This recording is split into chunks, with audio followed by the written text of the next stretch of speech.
¿Tienes controlado todo lo que ocurre en tu red?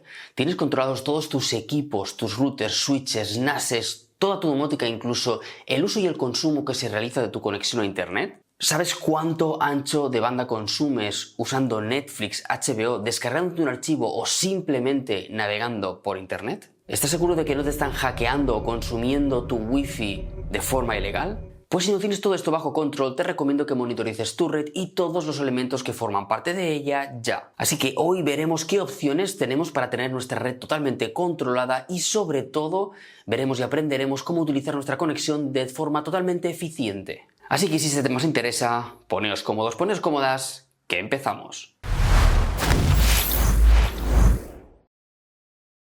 Muy buenas a todos y bienvenidos una semana más. Hoy vídeo un poquito más explicativo acerca de lo que es la monitorización, para qué sirve y para qué nos va a ir de perlas. Y es que estoy seguro de que muchos y muchas de vosotros estáis hartos de recibir la típica llamada de vuestra operadora o incluso de la operadora de vuestra competencia diciéndoos que tenéis megas insuficientes y que por un módico precio podéis mejorar vuestra conexión y vuestra calidad de internet de forma exponencial. Pues bien, aquí muchos y muchas seguro que veis una oportunidad de oro para poder tener una conexión óptima pagando unos euros de más. Pero esto no siempre es así. Y es que yo ahora os pregunto, ¿somos conscientes realmente del ancho de banda que necesitamos? Y lo que es más, ¿somos conscientes del ancho de banda que utilizamos en nuestro día a día como para poder decidir si necesito pagar más?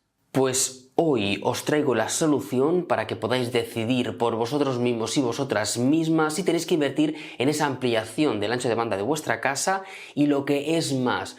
Hoy os enseñaré a dar una respuesta contundente a todas aquellas llamadas indeseadas de vuestra operadora o de la competencia, intentando colaros megas de más, obviamente pasando por caja. Pues bien, hoy vamos a hablar de monitorización y de la herramienta que utilizo yo para monitorizar. Ojo, que vamos a hablar de monitorización y no de NetFlow, ya que son dos conceptos que muchas veces se confunden, pero son algo diferentes.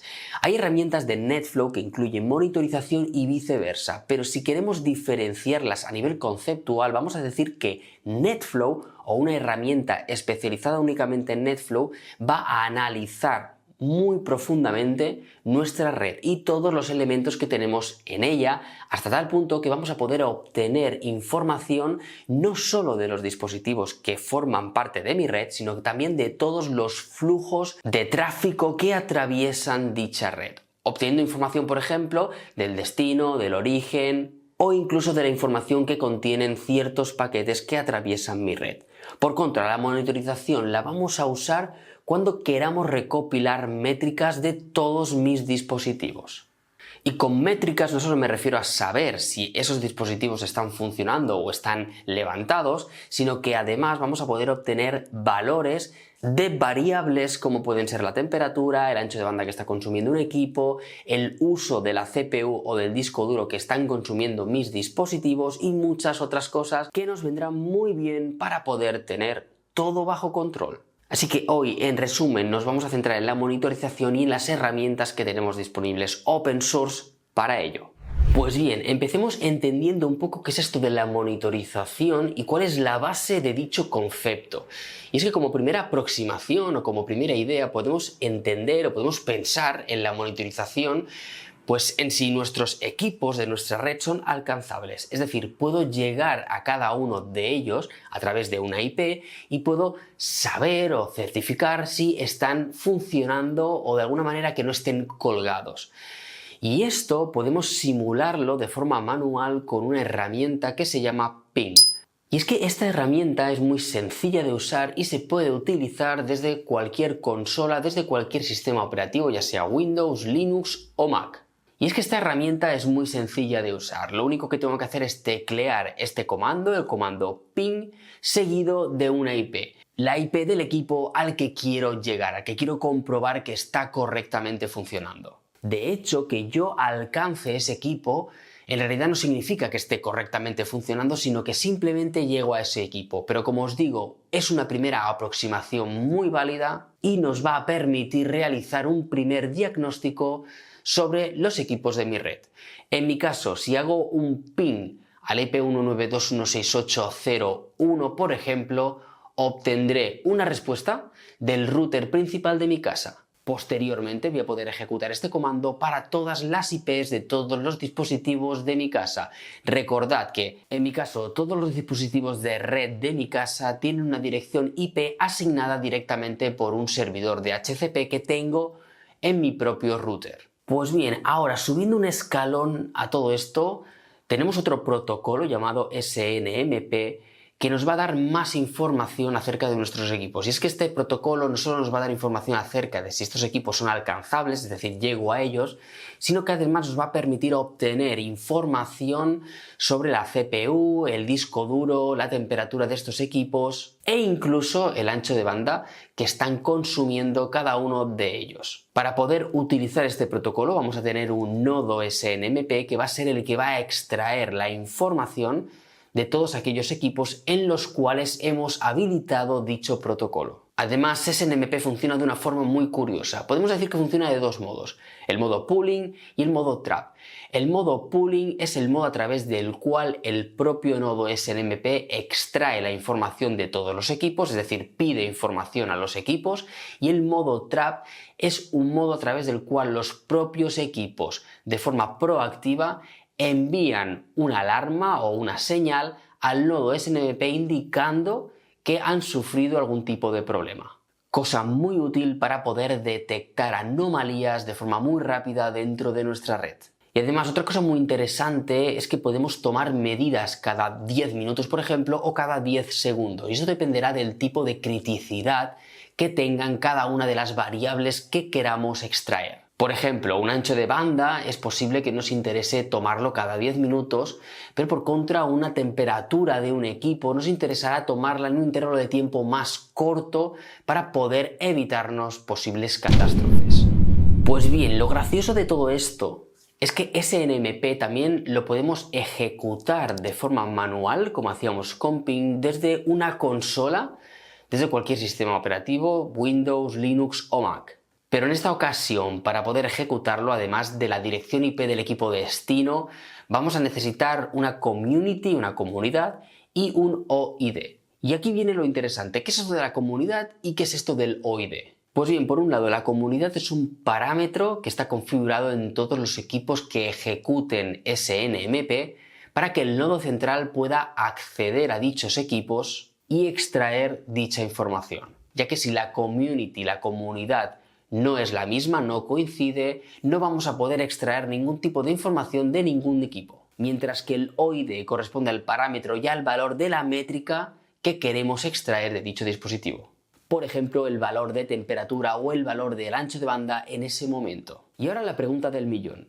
¿Cómo sé en cada dispositivo de los que tengo qué OIDs corresponden a los parámetros que necesito saber? Pues bien, esto dependerá del fabricante del equipo que quiero monitorizar. Y es que, por ejemplo, en MikroTik el OID para la temperatura va a ser diferente que el OID para un equipo Cisco o Juniper.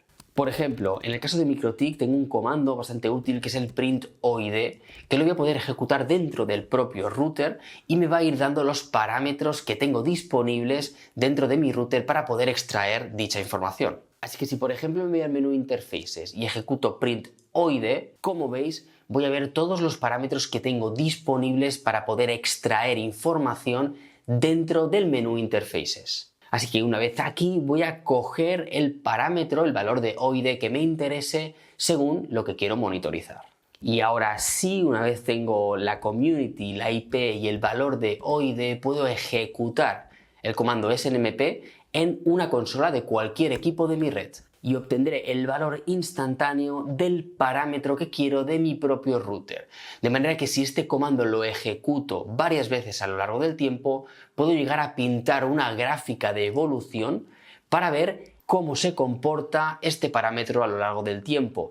Y es que esto es precisamente lo que hacen los softwares de monitorización, es decir, obtienen mucha información a través de SNMP, por ejemplo, y crean gráficas para que podamos ver de forma muy sencilla cuál es la evolución de todos aquellos parámetros que nos interesan. Además, un último apunte, y es que SNMP lo podemos complicar un poquito más utilizándolo en su versión 3, ya que dicha versión nos va a permitir crear usuarios, crear contraseñas y crear cifrados para poder ampliar la seguridad a la hora de obtener información de los dispositivos. Pues bien, llegados a este punto, ¿para qué es importante esto de la monitorización? Pues bien, como decimos al principio del vídeo, una de las partes importantes de la monitorización es saber exactamente qué es lo que estamos consumiendo a través de nuestra conexión de Internet, ya que muchas veces no tenemos esta idea clara y cuando las operadoras nos ofrecen ampliar nuestro ancho de banda, pagando más, por supuesto, no sabemos bien entre qué valores nos estamos moviendo y si realmente necesitamos esa ampliación de ancho de banda. Por lo tanto, con la monitorización vamos a ver qué estamos consumiendo a través de cada aplicación para hacernos esa idea. Además, tener esto claro también nos va a ayudar a poder diseñar mucho mejor nuestra cobertura Wi-Fi en nuestra casa, ya que si estamos en un extremo y recibimos, por ejemplo, un 10% de la señal Wi-Fi de nuestra conexión principal, no es lo mismo recibir ese 10% de una conexión de 100 megas que recibir ese mismo 10% de una conexión de 1 giga. Por lo tanto, dependiendo de lo que vayamos a consumir y de lo que necesitemos consumir, vamos a tener una idea de si necesitamos ampliar nuestra conexión de Internet de forma global o tenemos que centrarnos en repetir la señal o en ampliar la señal únicamente en un punto concreto de nuestra casa. Por otro lado, mediante la monitorización vamos a poder detectar anomalías de consumo dentro de nuestra red. Es decir, las gráficas de consumo de una herramienta de monitorización nos van a ayudar a generar un patrón de consumo que con el tiempo veréis que más o menos se repite. Si en este patrón podemos ver una anomalía, podemos detectar que, por ejemplo, nos han hackeado y nos están utilizando nuestra conexión a unas horas que no corresponden a las habituales. Finalmente, vamos a poder ver de forma muy rápida si alguno de nuestros equipos se ha caído o no funciona, por ejemplo, un NAS o un switch. Y ello nos va a ayudar a que tomemos acción lo más rápido posible. Pues bien, una vez sabemos qué beneficios tenemos con la monitorización y cuál es la base de este sistema, toca ver qué programas tenemos en el mercado y sobre todo cuál es el que yo utilizo. Así que nos vemos en el siguiente vídeo y si este te ha sido útil y te ha gustado, por favor dale a like, suscribíos al canal y dale a la campanita para las notificaciones. Eso me ayudaría mucho. Y nosotros nos vemos la siguiente semana.